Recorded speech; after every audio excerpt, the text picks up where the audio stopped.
میں گزارش کرنے جا رہا ہوں اس عظیم شخصیت کو، ذل العلم والمرتبت، منبع علم و حکمت، شہنشاہ فکر تدبر، آبروئے سنیت، حضرت مولانا الحاج انعام الحق صاحب، استاد مدرسہ اسلامیہ مہیش پور مچھٹی غازی پور، اس وقت حضرت والا سے حرف التماس ہے کہ اپنے واعظ حسنہ سے ہم سب کو مستفیض فرمائیں۔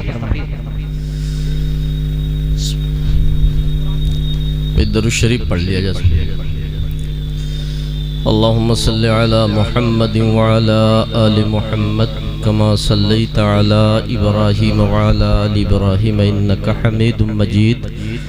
اللہم بارک علی محمد وعلی آل محمد کما بارکت علی ابراہیم وعلی آل ابراہیم انکا حمید مجید۔ الحمدللہ نحمده ونستعینه ونستغفره ونؤمن به ونتوکل علیہ ونعوذ باللہ من شرور انفسنا ومن سیئات اعمالنا من يهده الله فلا مضل له ومن يضلله فلا هادي له ونشهد أن لا إله إلا الله وحده لا شريك له ونشهد أن سيدنا وسندنا وشفيعنا وحبيبنا ومولانا محمدا عبده ورسوله صلی اللہ علیہ وعلا آلہ واصحابہ وازواجہ وذریاتہ واہل بیتہ وبارک وسلم تسلیما کثیرا کثیرا۔ اما بعد فاعوذ باللہ من الشیطان الرجیم بسم اللہ الرحمن الرحیم۔ ان هذا القرآن يهدي للتي هي اقوم ويبشر المؤمنين الذين يعملون الصالحات ان لهم اجرا كبيرا۔ وقال النبي صلى الله عليه وسلم إن هذا القرآن يرفع به أقواما وإن هذا القرآن إن الله يرفع بهذا الكتاب أقواما ويضع آخرين۔ وعن عبيدة المليكي قال قال رسول الله صلى الله عليه وسلم يا أهل القرآن لا تتوسدوا القرآن واتلوه حق تلاوته من آناء الليل والنهار وافشوه وتغنوه وتدبروا ما فيه لعلكم تفلحون ولا تعجلوا ثوابه فإن له ثوابا۔ وقال رسول الله صلى الله وعن ابن عباس رضي الله تعالى عنه قال نزل على رسول الله صلى الله عليه وسلم جبريل فأخبره أنه ستكون فتن قال فما المخرج منها يا جبريل قال كتاب الله أو كما قال عليه الصلاة والسلام۔ صدق اللہ العلی العظیم وصدق رسوله النبی الکریم۔ رب اشرح لی صدری ویسر لی امری واحلل عقدۃ من لسانی یفقہوا قولی۔ اس باوقار اجلاس کے صدر محترم اور اسٹیج پہ جلوہ افروز قابل قدر علماء کرام، حفاظ عظام، معزز بزرگوں، پیارے بھائیوں اور پردہ نشین قابل احترام میری مائیں اور بہنیں، سرزمین رسڑا کا یہ 23واں سالانہ اجلاس جس کی نسبت اللہ کی کتاب سے ہے، قرآن حکیم کی تکمیل کے موقع سے یہ اجلاس منعقد ہوا ہے۔ آپ کے اس دیار میں آپ حضرات کی محبتوں کے تئیں پہلی مرتبہ حاضری ہے۔ دعا فرمائیں اللہ تبارک و تعالی کام کی باتیں کہنے کی اور ہم سب کو عمل کرنے کی توفیق عطا فرمائے۔ پیارے بھائیوں، قرآن اللہ کی محتم بالشان کتاب ہے۔ قرآن ایک ایسی کتاب ہے کہ دنیا میں کوئی ایسی کتاب نہیں جس کتاب کے پڑھنے سے سننے والوں کے عقیدے بدل جائیں، سننے والوں کے مذہب بدل جائیں، لوگوں کے دل متاثر ہو جائیں۔ ایسے ایک نہیں انیک واقعات ہیں دور رسول اکرم صلی اللہ علیہ وسلم سے لے کر اب تک، اور یوں کہیے کہ قیامت تک یہ سلسلہ رہے گا کہ قرآن کے سننے والے قرآن سے متاثر ہو کر اور اللہ کی رحمتوں کے سائے میں زندگی گزارنے والے بن جائیں گے۔ آپ دیکھیں سیدنا عمر فاروق رضی اللہ تعالی عنہ کو، ابھی جن کا تذکرہ دونوں شعراء نے کیا، دونوں شاعروں نے کیا اور بڑے اچھے انداز کے اندر ان کا تذکرہ کیا۔ یہ حضرت عمر ایک جلیل القدر صحابی کی شخصیت ہے جو جناب رسول اکرم صلی اللہ علیہ وسلم کے خسر ہیں، اور جناب رسول اکرم صلی اللہ علیہ وسلم کی زبانی ان کے متعلق یہ بات سننے میں آئی کہ اگر میرے بعد کوئی نبی ہوتا تو عمر ابن خطاب نبی ہوتے۔ گویا سیدنا عمر ابن خطاب رضی اللہ تعالی عنہ ایک جلیل القدر صحابی ہیں جو جناب رسول اکرم صلی اللہ علیہ وسلم کے خلیفہ دوم بھی ہیں، لیکن اسلام کی آغوش میں آنے سے پہلے اسلام اور مسلمانوں کے جتنے زبردست دشمن تھے، دوسرا کوئی شخص نام لیا جانا اس کا مشکل ہے۔ حضرت عمر ابن خطاب رضی اللہ تعالی عنہ اپنے گھر سے نکلے ہیں اپنے بہن اور بہنوئی کے گھر کی طرف۔ انہیں یہ پتا چلا راستے میں کہ بہن نے اسلام قبول کیا اور بہنوئی بھی مسلمان ہیں، سوچا چلیں آج اور چل کر کے ان کو سمجھائیں۔ پہنچتے ہیں تو گھر کا دروازہ بند ہے، آواز دیتے ہیں، دروازہ کچھ دیر کے بعد کھلتا ہے۔ اپنے جذبات میں مغلوب تھے، بہنوئی کی پٹائی شروع کر دی اور جہاں تک ہو سکا پیٹا، پھر اس کے بعد بہن سے لپٹے اور بہن کی پٹائی کی، بہن کو بھی لہو لہان کر دیا۔ اچانک ان کے دل میں ایک بات آئی، بہن کی محبت جاگی اور رکے، اور رکنے کے بعد انہوں نے پوچھا کہ بہن بتا تو دروازہ بند کر کے کیا کر رہی تھی؟ بہن نے کہا میں اللہ کے کتاب کی تلاوت کر رہی تھی، میں قرآن کی تلاوت کر رہی تھی، میں قرآن پڑھ رہی تھی۔ حضرت عمر نے کہا وہ قرآن مجھے سنا، مجھے پڑھ کر کے سنا دے وہ قرآن، مجھے لا کے دے دے وہ قرآن، میں بھی دیکھنا چاہتا ہوں، میں بھی سننا چاہتا ہوں کیا پڑھ رہی تھی۔ بہن نے کہا آپ ابھی ناپاک ہیں اور قرآن کو ناپاک لوگ ہاتھ نہیں لگا سکتے۔ آپ خوب اچھی طرح یہ بات جانتے ہوں گے کہ دنیا کے اندر صرف اور صرف یہی ایک ایسی کتاب ہے جس کتاب کے بارے میں اللہ نے خود اعلان فرمایا ہے کہ اسے ناپاک لوگ ہاتھ نہیں لگا سکتے. لا یمسہ الا المطہرون، اسے پاک لوگ ہی چھو سکتے ہیں.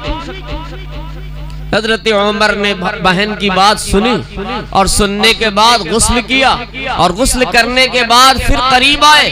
قریب آنے کے بعد کہا مجھے سنا اور مجھے دکھا. بہن نے غالباً سورہ طٰہٰ کی یا سورہ حدید کی آیتیں پڑھی، اور پھر کیا تھا، اس قرآن کی آیت کے تأثر میں، اس قرآن کے آیت کے اثرات ان کے دل پر ایسے ہوئے کہ انہوں نے کہا اب مجھے کلمہ پڑھا دو. ایک طرف سید الاولین والآخرین جناب محمد الرسول اللہ صلی اللہ علیہ وسلم نے دعا کی تھی اللہ سے، اے اللہ ایمان کو عمر کے ذریعے سے غلبہ اور قوت عطا فرما دیجئے. اور دوسری طرف بہن نے سورہ طٰہٰ اور سورہ حدید کی جو آیتیں سنائی، ان دونوں کے اثرات سے اللہ نے ایمان کی دولت عطا فرما دی. کچھ زمانہ گزرتا ہے، مسلمان تکلیفیں برداشت کرتے کرتے مشورے سے طے کرتے ہیں اور حبشہ کی ہجرت کے لیے چند صحابہ کرام رضوان اللہ تعالی علیہ مجمعین نکلتے ہیں. نجاشی بادشاہ کے دربار میں حاضری ہوتی ہے. نجاشی پوچھتا ہے کس غرض سے آنا ہوا، تم نے اپنا وطن اور اپنا شہر کیوں چھوڑا، یہاں کس لیے تم آئے. نجاشی کے سامنے حضرت جعفر نے جو تقریر کی، اس تقریر کے اندر حضرت جعفر نے قرآن کی جو کچھ آیات تلاوت کی، ان آیات کو سنتے ہی نجاشی اسلام کے اندر داخل ہوا اور اس کا دل قرآن سے متاثر ہوئے بغیر نہیں رہا. قرآن اللہ کی وہ محترم بشان کتاب ہے، اس کی جب تلاوت ہوتی ہے تو اللہ تبارک و تعالی کی طرف سے سکینہ کا نزول ہوتا ہے، رحمتیں اترتی ہیں، برکتیں آتی ہیں، طمانینت اور سکون کا ماحول پیدا ہوتا ہے. آپ نے سنا ہوگا اور پڑھا ہوگا حدیث کی کتابوں کے اندر، ایک صحابی ہیں سیدنا اسید ابن حضیر رضی اللہ تعالیٰ عنہ. یوں تو تمام صحابہ قرآن کے دلدادہ اور شیدائی تھے، دن میں اور رات میں قرآن کی تلاوت کرنا ہی ان کا مشغلہ تھا، اور ایسے پیارے اور اچھوتے انداز سے ان کی تلاوتیں ہوا کرتی تھی کہ ان تلاوتوں کو سننے والے دین سے کتنی بھی دوری اختیار کرنے کی کوشش کر رہے ہوں، لیکن وہ اسلام کے گرویدہ اور شیدائی بن جایا کرتے تھے. سیدنا اسید ابن حضیر رضی اللہ تعالی عنہ رات کے پچھلے پہر میں تہجد کے لیے اٹھتے ہیں اور تہجد کے اندر کھڑے ہو کر کے قرآن کی تلاوت کرتے ہیں. سیدنا اسید ابن حضیر کا گھوڑا کچھ دور پہ بندھا ہوا ہوتا ہے اور گھوڑے سے کچھ ہی دور پہ ان کا لڑکا یحییٰ آرام کر رہا اور سو رہا ہوتا ہے. حضرت اسید تلاوت کر رہے، تلاوت ہو رہی، تہجد کی نماز میں کھڑے ہو کر قرآن پڑھ رہے ہیں. اچانک ایک کیفیت ہوتی ہے، گھوڑا ان کا بدکنے لگتا ہے.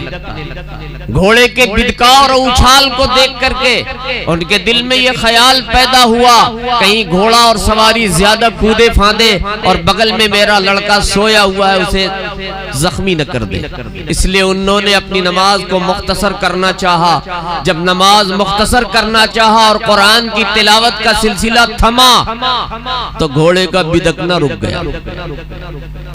حضرت اسید نے پھر قرآن کی تلاوت شروع کر دی، پھر گھوڑا کودنے لگا. پھر اس کے بعد نماز مختصر کر کے سلام پھیرا تو دیکھتے کیا ہے آسمان کی طرف کہ کچھ اجالا، زبردست سا نور کا اجالا اوپر کی طرف جا رہا. صبح کی جب چاندنی ہوئی اور فجر کی نماز میں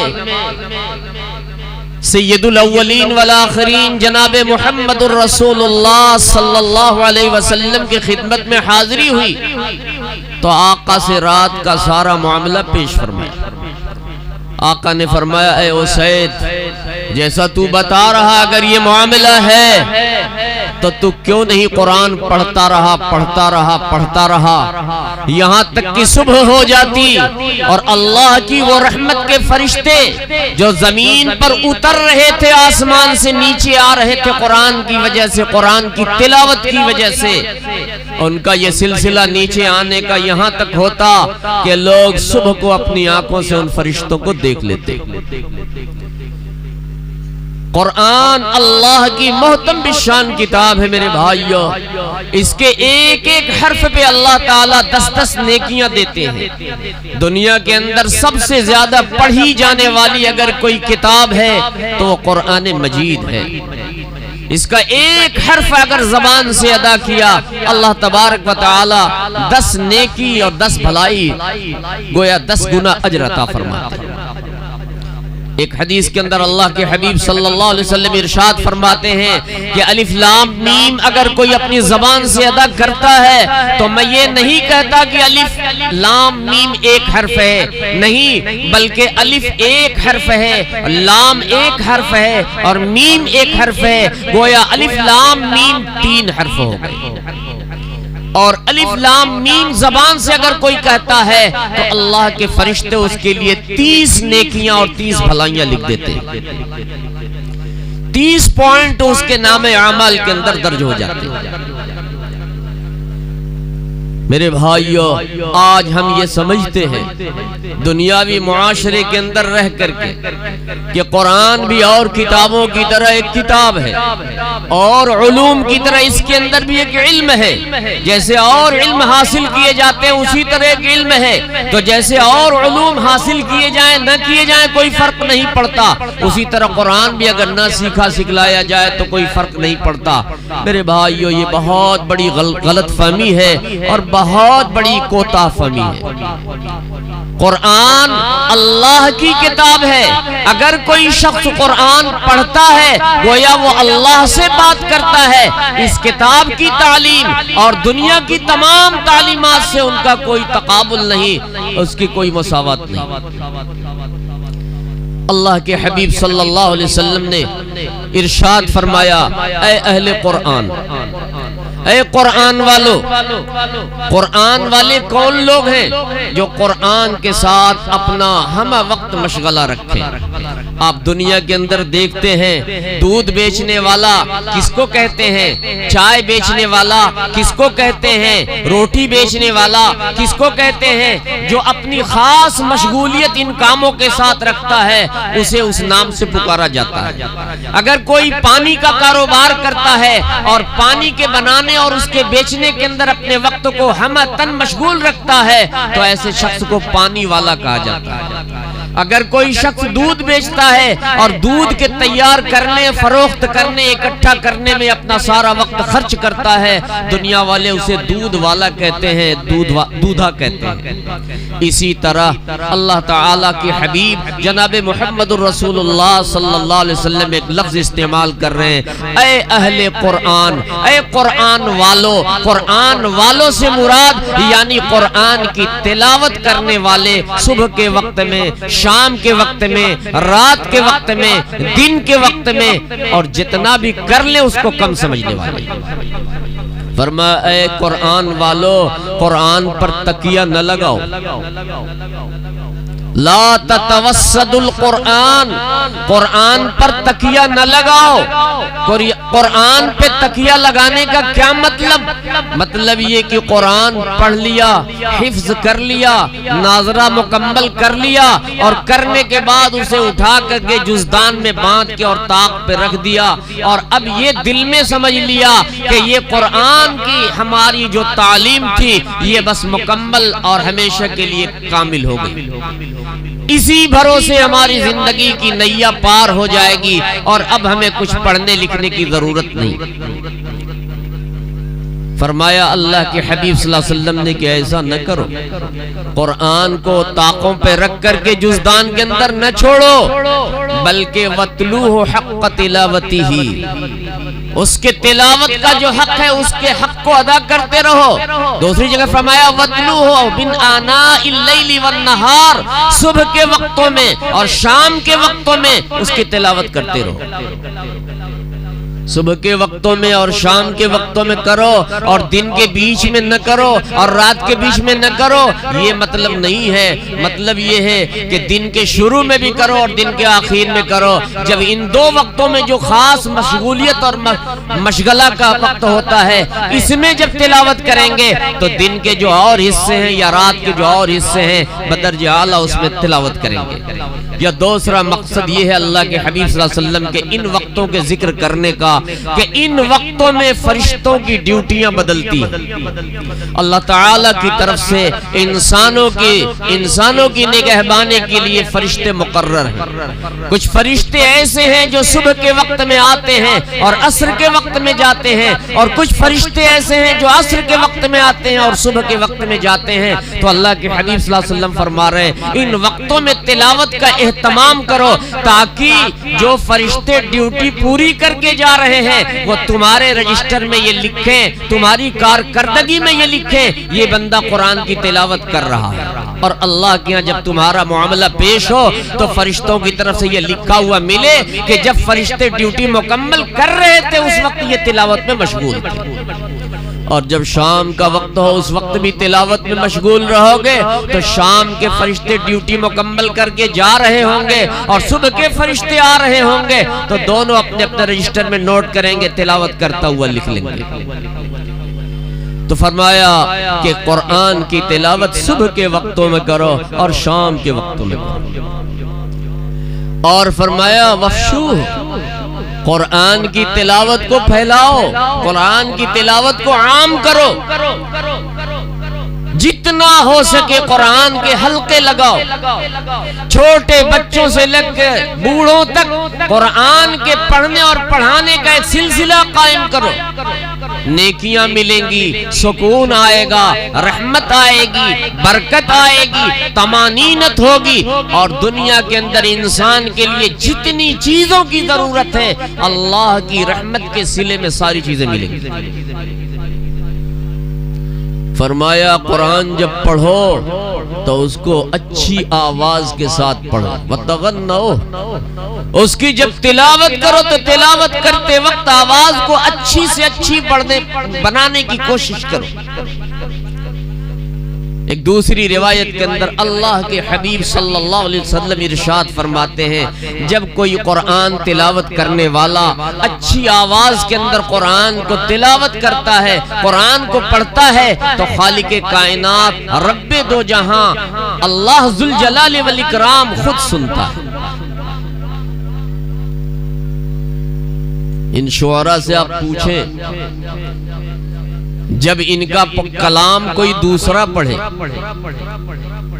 اور انہیں موقع مل جائے تو یہ کتنا دھیان دے کر سنتے ہیں۔ جب کسی گرو اور کسی استاد کی بتائی ہوئی کوئی بات اس کا کوئی شاگرد کسی محفل میں کسی مجمع میں دہرا رہا ہو اور وہ اس کا گرو اور اس کا استاد وہاں موجود ہو تو کتنے دھیان سے وہ اپنے اس بالک اور اپنے بچے کی بات کو سنتا ہے۔ فرمایا کہ اللہ وحدہ لا شریک قرآن کی تلاوت اچھے انداز میں کرنے والوں کی تلاوت کو اس سے زیادہ دھیان اور توجہ سے سنتا ہے۔ میرے عزیزوں، میرے دوستوں، میرے بزرگوں، اب اس سے زیادہ سعادت کی بات کیا ہوگی کہ رب کائنات نہایت توجہ کے ساتھ اس قرآن کو سنتا ہے۔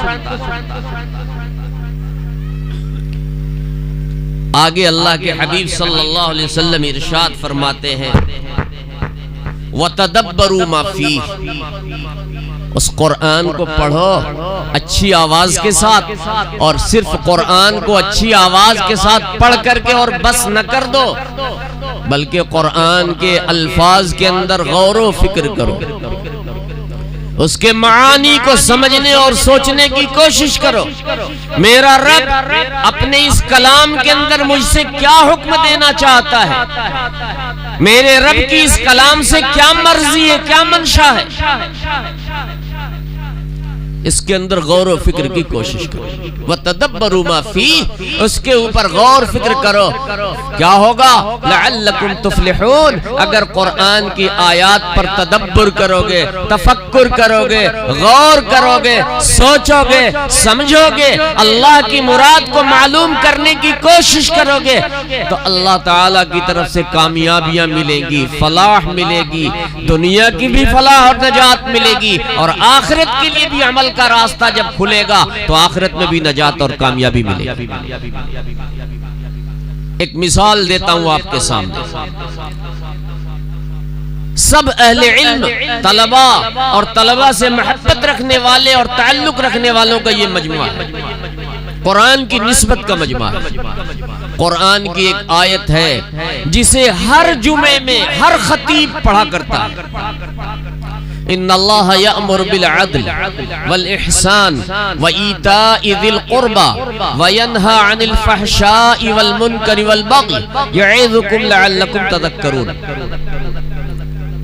آپ نے اگر غور کیا ہوگا تو ہر جمعے کو ہر خطبہ دینے والا امام اس آیت کو ضرور پڑھتا ہے۔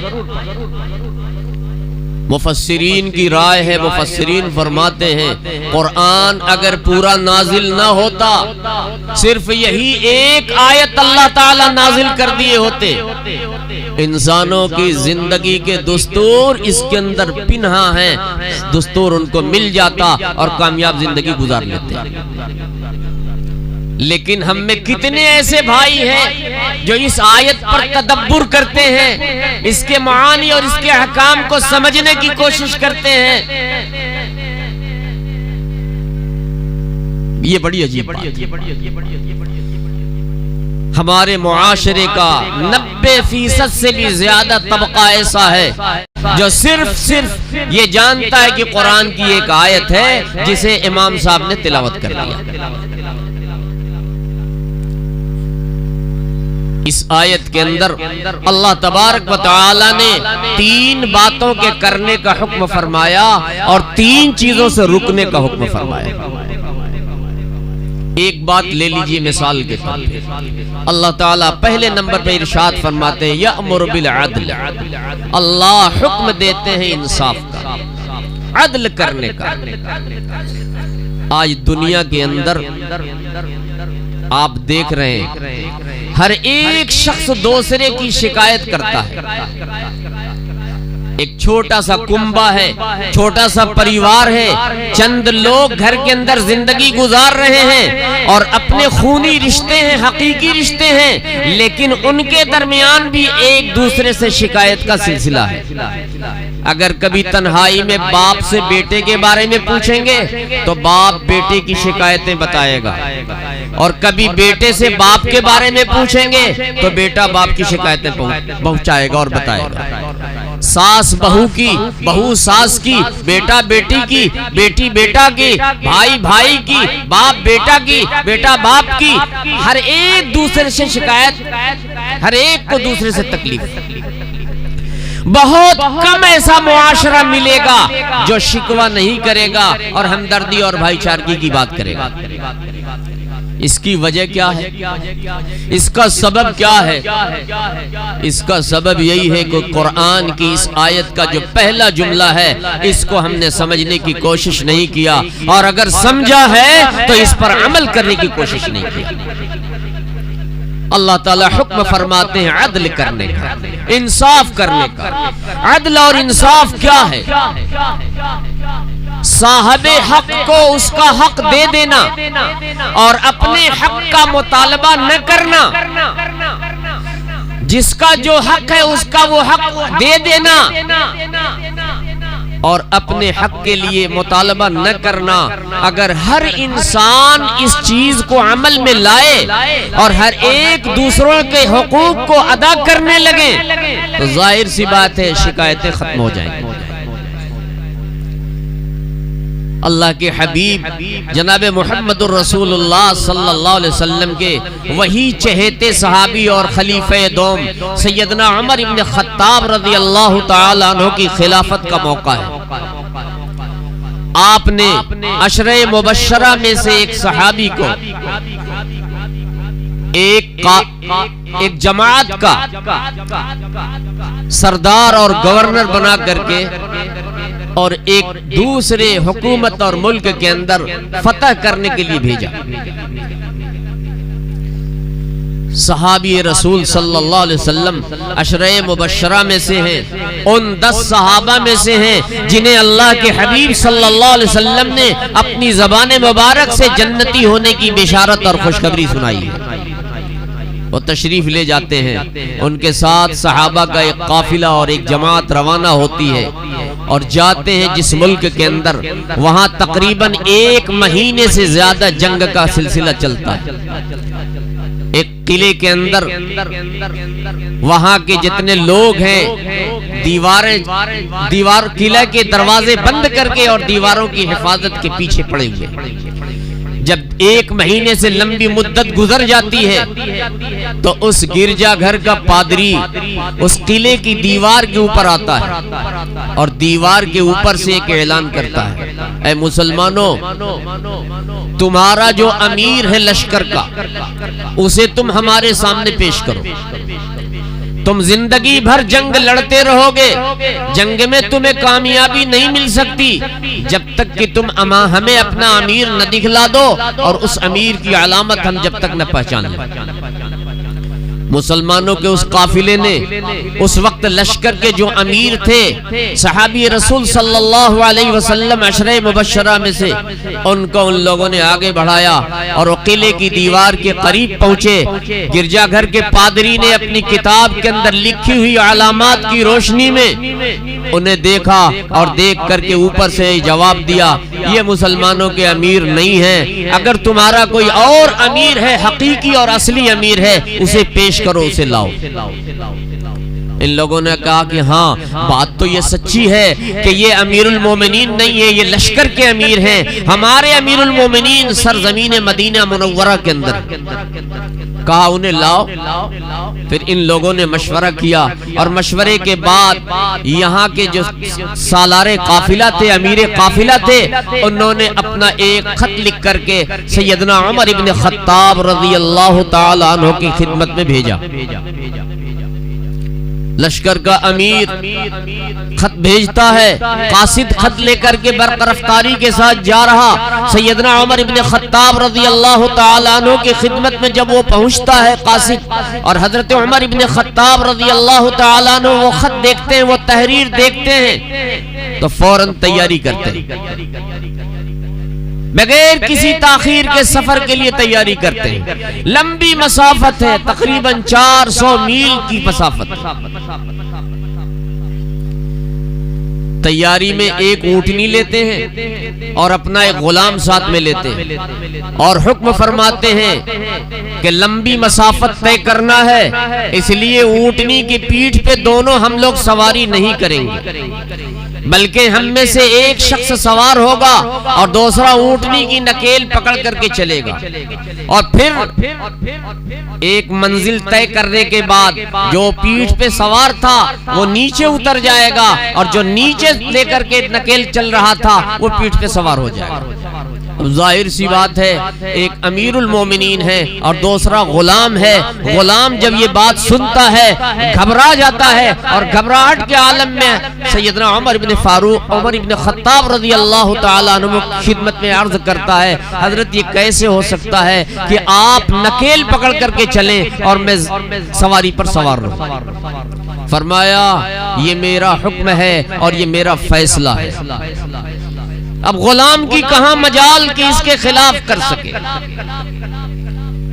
غلام نے حضرت عمر ابن خطاب رضی اللہ تعالیٰ عنہ کے فیصلے کے تحت اپنے آپ کو آمادہ کیا نہ چاہتے ہوئے بھی، اور سفر کی شروعات جب ہوئی تو حضرت عمر ابن خطاب رضی اللہ تعالیٰ عنہ اونٹنی کی پیٹھ پہ بیٹھ گئے اور حضرت عمر کا وہ غلام اونٹنی کی نکیل پکڑ کر کے اور سفر شروع کر دیا.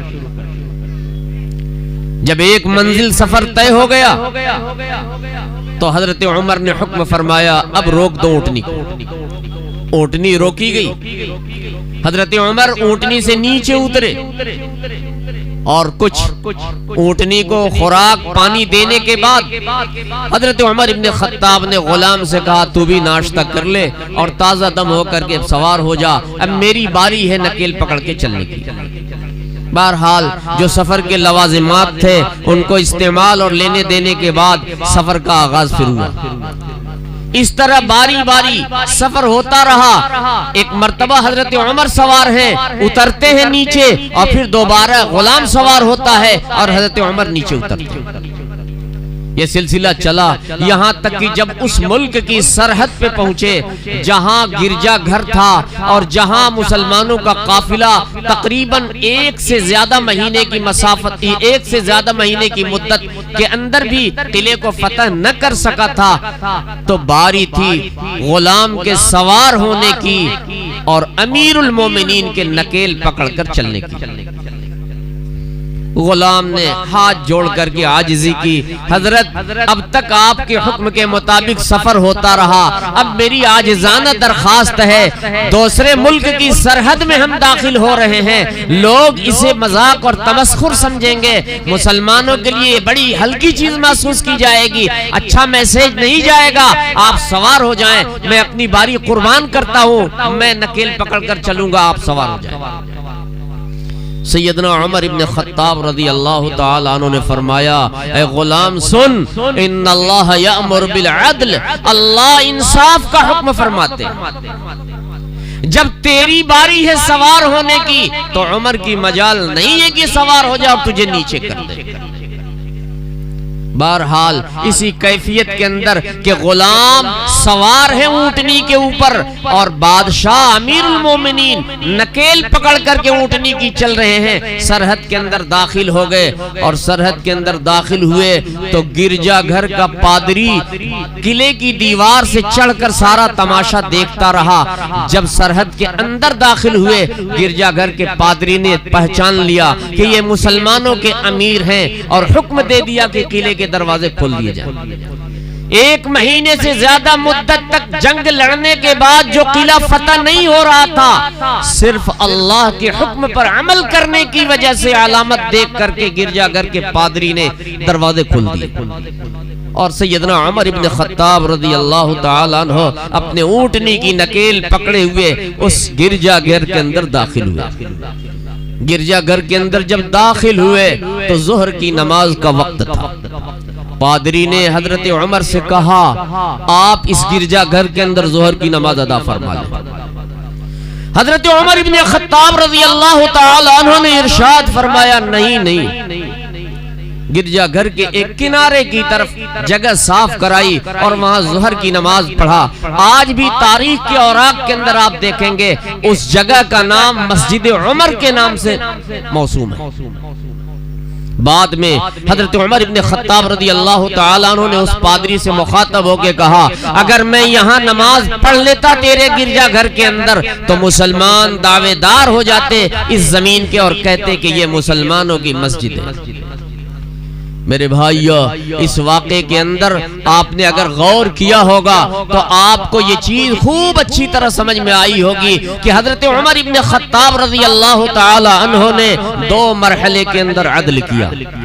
پہلے نمبر پہ سواری کے ساتھ، جانور کے ساتھ آپ نے عدل فرمایا، انصاف فرمایا کہ اونٹنی تنہا ہے اور لمبا سفر ہے، اس کی پیٹھ پہ دونوں سواری نہیں کریں گے، اگر دونوں سواری کریں گے تو یہ سواری کے ساتھ ظلم ہوگا۔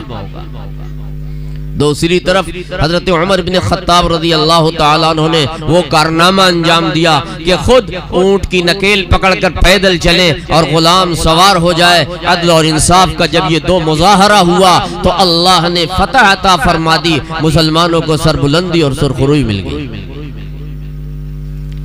تو میرے بھائیو، اس طرح کی قرآن کی آیات کے اندر جب تدبر کریں گے، غور و فکر کریں گے تو دنیا کے اندر عدل اور انصاف قائم ہوگا اور دنیا سے نفرتیں مٹیں گی، دل جڑیں گے، ایک دوسرے کے قریب ہوں گے اور ایک دوسرے کے لیے ہمدردی کا جذبہ پیدا ہوگا۔ یہ قرآن اللہ تبارک و تعالی کی طرف سے سراپا رحمت کے نازل ہونے کا ذریعہ ہے۔ فرمایا، آگے ارشاد فرمایا کہ اس کا ثواب جلدی نہ مانگو، اس کے اندر تدبر کرو، قرآن کی آیات کو غور و فکر کے ساتھ دیکھو، اور اس قرآن کی تلاوت کا اجر اور ثواب جلدی نہ مانگو کہ دنیا ہی میں اس کا اجر مل جائے، پیسے کی شکل میں مل جائے، عہدے کی شکل میں مل جائے، عزت کی شکل میں مل جائے، شہرت کی شکل میں مل جائے، اس کا ثواب جلدی نہ مانگو، اس لیے کہ دنیا کے اندر جو ثواب ملے گا وہ فانی ہوگا اور ختم ہونے والا ہوگا اور جلدی ختم ہو جائے گا۔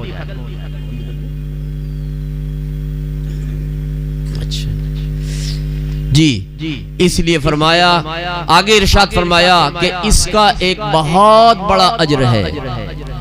اگر جلدی اجر نہیں مانگیں گے، جلدی ثواب نہیں لیں گے، جلدی تنخواہ اس پر نہیں مانگیں گے، جلدی بدلہ اس پر نہیں لیں گے، بلکہ اللہ پر بھروسہ کرتے ہوئے قرآن کو پڑھیں گے، پڑھائیں گے، سکھائیں گے، اللہ اس کے طفیل بڑی برکتیں اور رحمتیں دے گا، اور پھر آخرت کے اندر ایک بہت بڑا اجر دیں گے، اتنا بڑا اجر دیں گے، اتنا بڑا اجر دیں گے کہ اللہ کے حبیب صلی اللہ علیہ وسلم نے کہا کہ اس کی کوئی انتہا نہیں۔ فرمایا اللہ کے حبیب صلی اللہ علیہ وسلم نے، یقال لصاحب القرآن اقرا ورتق ورتل کما کنت ترتل فی الدنیا۔ فرمایا اے قاری قرآن، اے حافظ قرآن، اللہ تعالیٰ کل قیامت میں کہے گا کہ اے قاری قرآن، اے حافظ قرآن، قرآن کی تلاوت کرتا جا اور جنت کے درجوں پہ چڑھتا جا، چڑھتا جا، تیرا درجہ، تیرا مقام ابھی متعین نہیں، جہاں تک تو پڑھتا جائے گا اور چڑھتا جائے گا، تیرے پڑھنے کا سلسلہ جہاں ختم ہوگا وہاں جا کر تیرا منزل اور مقام ہوگا۔ تو اس لیے میرے بھائیو، میرے عزیزو، ان قرآن کی دولت حاصل کرنے والوں کو ہمیں کم نہیں سمجھنا چاہیے، بلکہ ہمیں ان سے اپنا تعلق، اپنا رشتہ، اپنا ہمدردانہ تعلق رکھنا چاہیے، ان قرآن کے پڑھنے پڑھانے والوں سے اپنا تعلق رکھنا چاہیے۔ اللہ کے حبیب صلی اللہ علیہ وسلم نے ایسے لوگوں کو کائنات میں سب سے بہتر بتایا ہے، قرآن کے پڑھنے والوں کو، قرآن کے پڑھانے والوں کو اللہ کے حبیب نے سب سے بہتر فرمایا ہے۔ خیرکم من تعلم القرآن وعلمہ، تم میں سے سب سے بہتر وہ شخص ہے جو قرآن کو پڑھے اور قرآن کو پڑھائے، جو قرآن سیکھے، قرآن کو سکھائے، بھلے ہی وہ ٹاٹ پہ بیٹھ کے پڑھ رہا ہو، بھلے ہی وہ پھٹے لباس کے اندر ہو، بھلے ہی اس کے شکل و شباہت کے اعتبار سے نہ دیکھنے کے لائق ہو، لیکن اللہ کی طرف سے اس کے لیے خیر اور بھلائی کا فیصلہ ہو چکا ہے۔ تو میرے محترم بزرگوں اور دوستو، یہ قرآن کی مجلس ہے، قرآن کے تکمیل کا یہ پروگرام چل رہا ہے، اس کی کڑیاں اب آگے کی طرف بڑھنے والی ہیں۔ آپ کے اس اجلاس کے اندر ایک بڑے نامور اور مشہور خطیب تشریف فرما ہے، انشاءاللہ چند منٹ میں آپ حضرات کے درمیان وہ تشریف فرما ہوں گے، اور دستار بندی کے بعد ان کا خطاب ہوگا۔ میں بلا کسی تاخیر کے اب اتنی ہی باتوں پر اپنی بات ختم کرتا ہوں۔ اللہ سبحانہ وتعالی مجھے اور آپ سب لوگوں کو عمل کرنے کی توفیق عطا فرمائے، قرآن کو پڑھنے، قرآن کے مفہوم کو سمجھنے، اس پر عمل کرنے اور اس کے مطابق زندگی گزارنے کی توفیق عطا فرمائے۔ جن اساتذہ نے ان بچوں کو قرآن پڑھایا اور تکمیل تک پہنچایا، اللہ تعالیٰ ان کی عمروں میں برکت عطا فرمائے، ان بچوں کے قوت حافظہ کو اور بڑھائے، اور قیامت تک کے لیے ان کے سینوں میں، بلکہ پوری امت کے اندر جتنے حفاظ ہیں سب کے سینوں میں قرآن کو محفوظ رکھنے اور اس کی حفاظت کے لیے سامان مہیا فرما دے۔